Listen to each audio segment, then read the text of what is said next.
বৃহস্পতিবারের ছুটি কাটিয়ে চলে এসেছি আজকে আবার তোমাদের জন্য নতুন আরও একটা ভিডিও নিয়ে। এটা হচ্ছে বুধবারের ভিডিও। কাল যেহেতু পোস্ট করতে পারিনি তাই আজকে বুধবারের ভিডিওটা পোস্ট করছি। সকালটা শুরু হয়েছিল অ্যাজ ইউজুয়াল 2 কাপ চা দিয়ে। তারপর চলে এলাম নীলাদ্রির টিফিন প্যাক করতে। এখানে শাক ভাজা, একটুখানি কুচো চিংড়ির বড়া আর তেলাপিয়া মাছের ঝোল এই সমস্ত দিয়ে টিফিন দিয়েছিলাম। একটু বেশি করেই দিয়ে দিই, তার কারণ হচ্ছে কি নীলাদ্রিও তো সবার সাথে শেয়ার করে টিফিন খায়, একসাথে টিফিন খায় যখন এর থেকে ওর থেকে নেয়, মানে ওই স্কুলের বাচ্চারা যেমন করে, তো সেই জন্য একটু বেশি করে টিফিন দিয়ে দিলাম। নীলাদ্রি অফিসে বেরিয়ে গেল। এরপর শুরু করব আমি আমার ঘরের কাজ করা। এই যে মা আমার ওল এরকম করে কেটে কেটে রেখে যায়, নইলে শুকিয়ে যায়, তো এই জন্য যতটা সম্ভব হয় মা এরকমভাবে সবজি কেটে কেটে বক্সে ঢুকিয়ে রাখে। এটা কোন দিনের ভিডিও বলো তো? যেদিন ওই খাওয়ার আসরে আমি সব ভর্তার ভিডিও করলাম না, ওই দিনের ভিডিও। তো আমি ওলটা সিদ্ধ করে রেখে দিয়েছিলাম সকালবেলা। আর এখানে শাপলার যে ডাল ছিল, ডালটাতে একটু নুন হয়েছিল, এই কারণে আবার একটু জল দিয়ে ডালটাকে ফোটাতে বসিয়েছি। আমি কিন্তু ওল মানে মাখাটা না অন্যরকমভাবে খেয়েছি। মা সেদিনকে কী হয়েছিল কে জানে, সেই বেগুন পোড়াটায় এত পরিমাণে ঝাল দিয়েছে যে আমার পুরো নাজেহাল অবস্থা হয়ে গেছিলো। তারপর তোমার ওল মাখাটাতে না দিয়েছে পেঁয়াজ, না দিয়েছে একটু লঙ্কা, কেমন যেন লাগছিল। তো যাই হোক, এই ওল মাখাটা মানে ওলটা বসিয়ে দিয়ে চলে এসেছিলাম তোমার বিছানা টিছানা পরিষ্কার করতে। আর এই যে এখানে প্লাস্টিক দিচ্ছি কেন জানো? মোহর আজকে সকালবেলা বিছানায় ইস্যু করে দিয়েছে বহু বছর পরে, কারণ ওই এখন মোহরকে ফোন দেওয়াটা একদম বন্ধ করে দিয়েছি। আর টিভিতে ওকে তোমার ওই কার্টুন চালিয়ে দিয়েছিলাম, সেদিনকে ওই মেছো ভূতের গল্প দেখছিল, মনে হয় একটু ভয় পেয়েছে, সেই কারণে বিছানায় ইস্যু করে দিয়েছে। ছোট মানুষ তো মাঝে মাঝে ওই রকম হয়ে যায়। তো যাই হোক, ওই জন্য ওকে বলেছি তুই ইস্যু করেছিস, সমস্ত জিনিস তুই জোগাড় করে দিবি, পরিষ্কার করবো। বালিশ টালিশ সব রোদে দিলাম, ও হাতে হাতে দিয়ে দিচ্ছিল। ওই ঘরটা পরিষ্কার করে চলে এলাম এই ঘরটা পরিষ্কার করতে। আজকে না খুব বেশি রান্নার ঝামেলা রাখিনি, কারণ ওই ফ্রিজটা সম্পূর্ণ পরিষ্কার করব। আমি ভর্তা টর্তাগুলো দিয়ে খেয়ে নিলে বাকি তরকারিগুলো মা খেয়ে নেবে। আর আজকে মানে শুক্রবার থেকে আমি শুরু করেছি নতুন রান্না করা। এখানে ওই যে সেদিন বটতলা বাজার দিয়ে শুটকি মাছটা নিয়ে আসলাম না, ওই শুটকি মাছটা 3 পিস একটু সিদ্ধ বসিয়েছি, একটু পটল ভাজবো। অনেকেই জিজ্ঞাসা করেছে শুটকি মাছ আমি কিভাবে করি, চলো একটু দেখিয়ে দিই। আর কুচো চিংড়ির বড়াটা পরে একদিন দেখিয়ে দেবো। এই যে শুটকি মাছটা সিদ্ধ হতে হতে একটু চা খেয়ে নিই আবার। গুড মর্নিং বন্ধুরা, welcome back to our channel. তো আজকে আমার একদম শিরে সংক্রান্তি হয়ে গেছে। অ্যালার্ম দেওয়া ছিল 6:20 মোহরের, যেহেতু তোমার পরীক্ষা চলছে অ্যালার্ম দিয়ে রেখেছিলাম। এবারে অলরেডি আজকেও অ্যালার্মটা বেজেছে, তারপর মনে করলো আজ তো পরীক্ষা নেই, অ্যালার্মটা অফ করে গিয়ে শুয়ে পড়েছি। আর যখন চোখ খুলেছি তখন বাজে 9টা। এবার আমার একদম পুরো ধরাশায়ী অবস্থা। সেই উঠে, বাবা আওয়াজ করো না, উঠে তাড়াহুড়ো করে চা করে নীলাদ্রি টিফিন দিয়ে কি রান্না করব কিছু বুঝতে পারছি না। আগে খাওয়ার আসরে একটা জগা খিচুড়ি মেনু করে দেবো, মানে যা ইচ্ছে তাই করে দেবো। অনেক দিন ধরে ভাজা পোড়া খেতে ইচ্ছে করছে, ভাবছি সেই ভাজা পোড়ার মেনুই করব। প্রচণ্ড গরম লাগছে, রান্নাঘরে ঢোকা যাচ্ছে না। এখন বাজে হচ্ছে গিয়ে 11:15। আমি শুধু এই কাটা কুটি এইসব করে এইটুখানি কাজ করতে পেরেছি। তো চলো ভিডিওটা দেখতে থাকো, আশা করি তোমাদের ভালো লাগবে। কালকে আমি তারা মায়ের কাছে যাব। ও নাকি কালকে তারা মায়ের কাছে যাবে? ঠিক আছে, যখন যাবি তখন দেখা যাবে। এই যে শুটকি মাছ সিদ্ধ হয়ে গেছে, এর মধ্যে রসুন কুচি, আদা কুচি, আর পরে দিয়েছিলাম 3-4টে কাঁচা লঙ্কা, এগুলো সব দিয়ে মিক্সিতে পেস্ট করে কড়ার মধ্যে অল্প একটু সর্ষের তেল দিয়ে আমি একটু পেঁয়াজ ফোড়ন, আগে একটুখানি রসুন ফোড়ন দিয়েছিলাম। রসুনটা যে একটু ভাজা ভাজা হয়ে গেছে তার মধ্যে একটু পেঁয়াজ দিয়ে দিয়েছিলাম। পেঁয়াজটা অল্প একটু ভেজে ওই যে তোমার শুটকি মাছের পেস্টটা করেছিলাম ওইটা এর মধ্যে দিয়ে দিয়েছি। এরপর এর মধ্যে একটুখানি হলুদ গুঁড়ো, লঙ্কার গুঁড়ো, অল্প একটু জিরে ধনের গুঁড়ো, তারপর একটুখানি বেশি করে শুকনো লঙ্কার গুঁড়ো, নুন আর মিষ্টি দিয়ে এটাকে ভালো মতো নাড়াতে থাকবো যতক্ষণ না মাখা মাখা হয়ে যাবে। ব্যাস, আমার শুটকি ভর্তা হয়ে গেল। আমরা এইভাবেই শুটকি মাছ রান্না করি। আর এরপরে করেছিলাম হচ্ছে বেগুন ভাজা। আচ্ছা, আমাকে বাংলাদেশি কয়েকটা বন্ধু জিজ্ঞাসা করেছো যে তোমাদের পোলাওগুলো এরকম হলুদ হয় কেন? আমাদের পোলাওয়ের নাম বাসন্তী পোলাও, আর আমরা এরকম হলুদ পোলাওই খেয়ে থাকি। যেইটা তোমরা বলো হচ্ছে গিয়ে খুদের চালের বউ ভাত, আমাদের এখানে এই বাসন্তী পোলাওটা ঠিক ওইভাবেই করা হয়ে থাকে। এরপর পটল ভাজলাম, তারপরে গোল গোল করে আলু ভাজলাম। তারপরে মা, বেগুনটা আমার কাছে ছিল না, কুমড়ো ছিল, মাকে বলেছিলাম একটা বেগুন নিয়ে আসতে। মা কুমড়ো ভর্তা, বেগুন ভর্তা, ওল ভর্তা এগুলো সব মা করেছিল। আমি মোটামুটি এই কটা রান্নাবান্না করে তারপরে চলে গিয়েছিলাম জিমে। আর জানো, মেয়ে আজকে একটা দারুণ জিনিস পেয়েছে। কি বলো তো, চলো দেখাচ্ছি। এই দেখো সেই নারকেল আইসক্রিম। হঠাৎ করে আজকে মা যখন নিচে গেছে, দেখছে একটা আইসক্রিমওয়ালা এইরকম নারকেল আইসক্রিম নিয়ে যাচ্ছে। মানে এটা কিন্তু কোনো ব্র্যান্ডেড আইসক্রিম না, নর্মাল একজন লোক বিক্রি করছিল আইসক্রিমের গাড়িতে করে। আইসক্রিমটা খুব ভালো খেতে, কিন্তু সেই ওই রকম ফ্লেভার নেই, যেটা মানে আমরা যেই রকম বানিয়েছিলাম বাড়িতে ওই রকম ফ্লেভার কিন্তু নেই। গুড ইভিনিং বন্ধুরা, যদিও এখনও সন্ধে হয়নি, এখন বাজে হচ্ছে গিয়ে 5টা 40। সারা দুপুর শুইনি, ভিডিও টিডিও করে কাজকর্ম সব এগিয়ে রাখলাম। এখন মেয়ের সন্ধ্যেবেলা টিফিন করবো, পড়াবো। আজকে তো বুধবার, রাত্রিরে রান্নাবান্না করব। মোটামুটি সব খাবার দাবার শেষ করে দিয়েছি। মা দুপুরবেলা নর্মাল খাবার খেয়েছে, আমি আজকে ভর্তা দিয়ে ভিডিও করেছি। ভালো লাগছে না জানো তো, মনের মধ্যে না অনেক কিছু চলছে, অনেক কিছু করতে চাইছি, অনেক কিছুতে পার্টিসিপেট করতে চাইছি, অনেক কিছু বলতে চাইছি, কিন্তু কিছুই করতে পারছি না।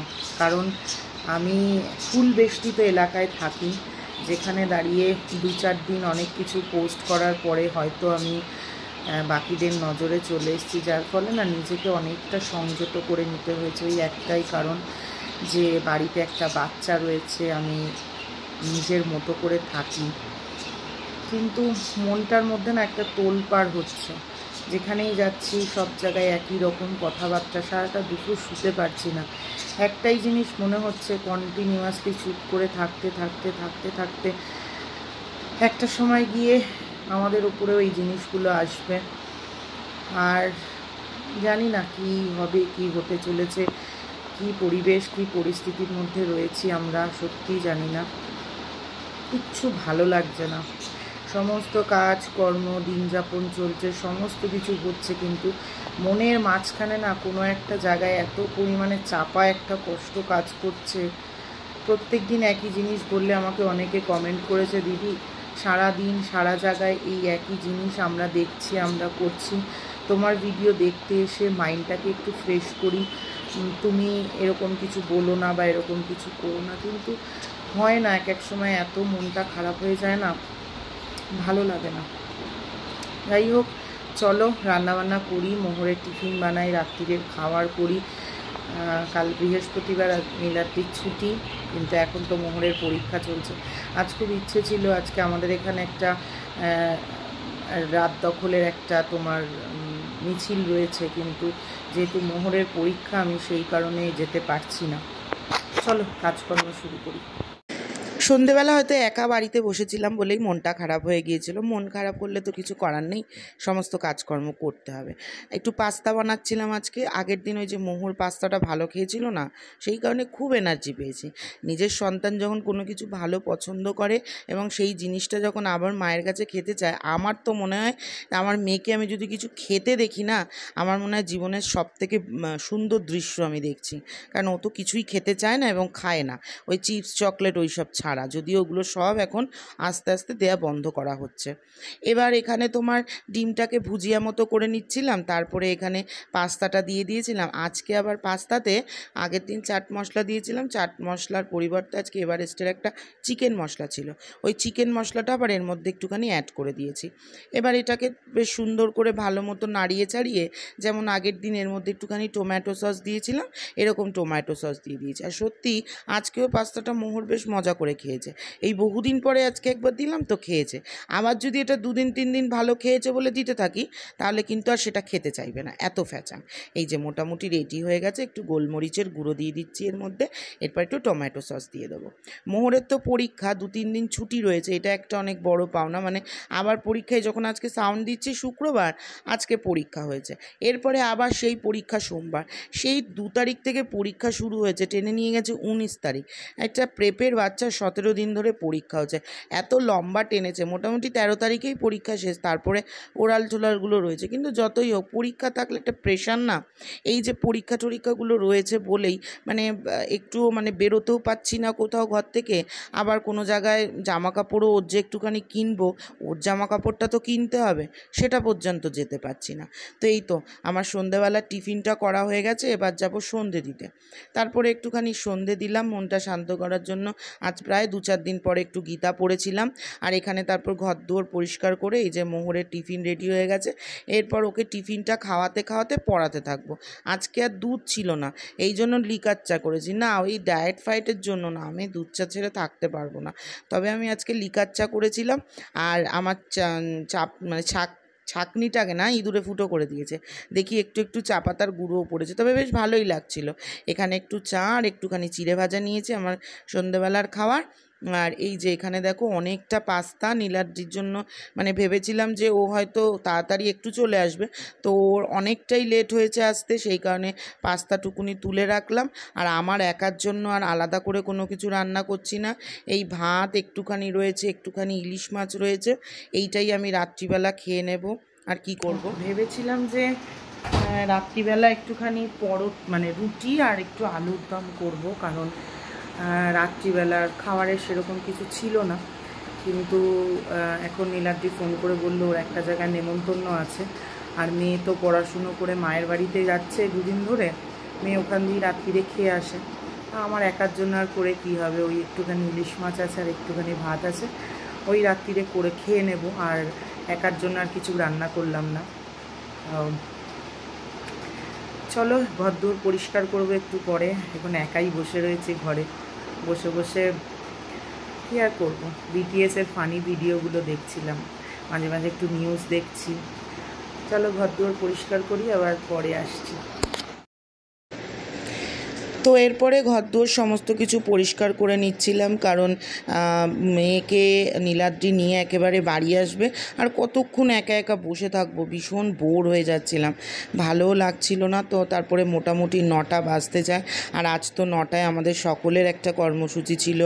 আমি এখানে প্রথমে মোমবাতিটা জ্বালিয়ে নিয়ে তারপরে আলোগুলো সব নিভিয়েছিলাম, কারণ বাড়িটা পুরো আমি একা ছিলাম, আর ঘর অন্ধকার করে মোমবাতি জ্বালানোর সাহস আমি পাচ্ছিলাম না, সেই কারণে আলো জ্বালিয়ে সবার প্রথমে রান্নাঘরের আলো বন্ধ করে দিয়েছিলাম, তারপর তোমার এক এক করে সব ঘরবাড়ির আলো নিভিয়ে দিয়েছিলাম। এইভাবেই একটু মানে বাকিদের মতো আমিও আমার প্রতিবাদ জানালাম। কি ওই যে বললাম, অনেক বাউন্ডেশনের মধ্যে রয়েছে, অনেক কিছু চাইলেও করতে পারছি না।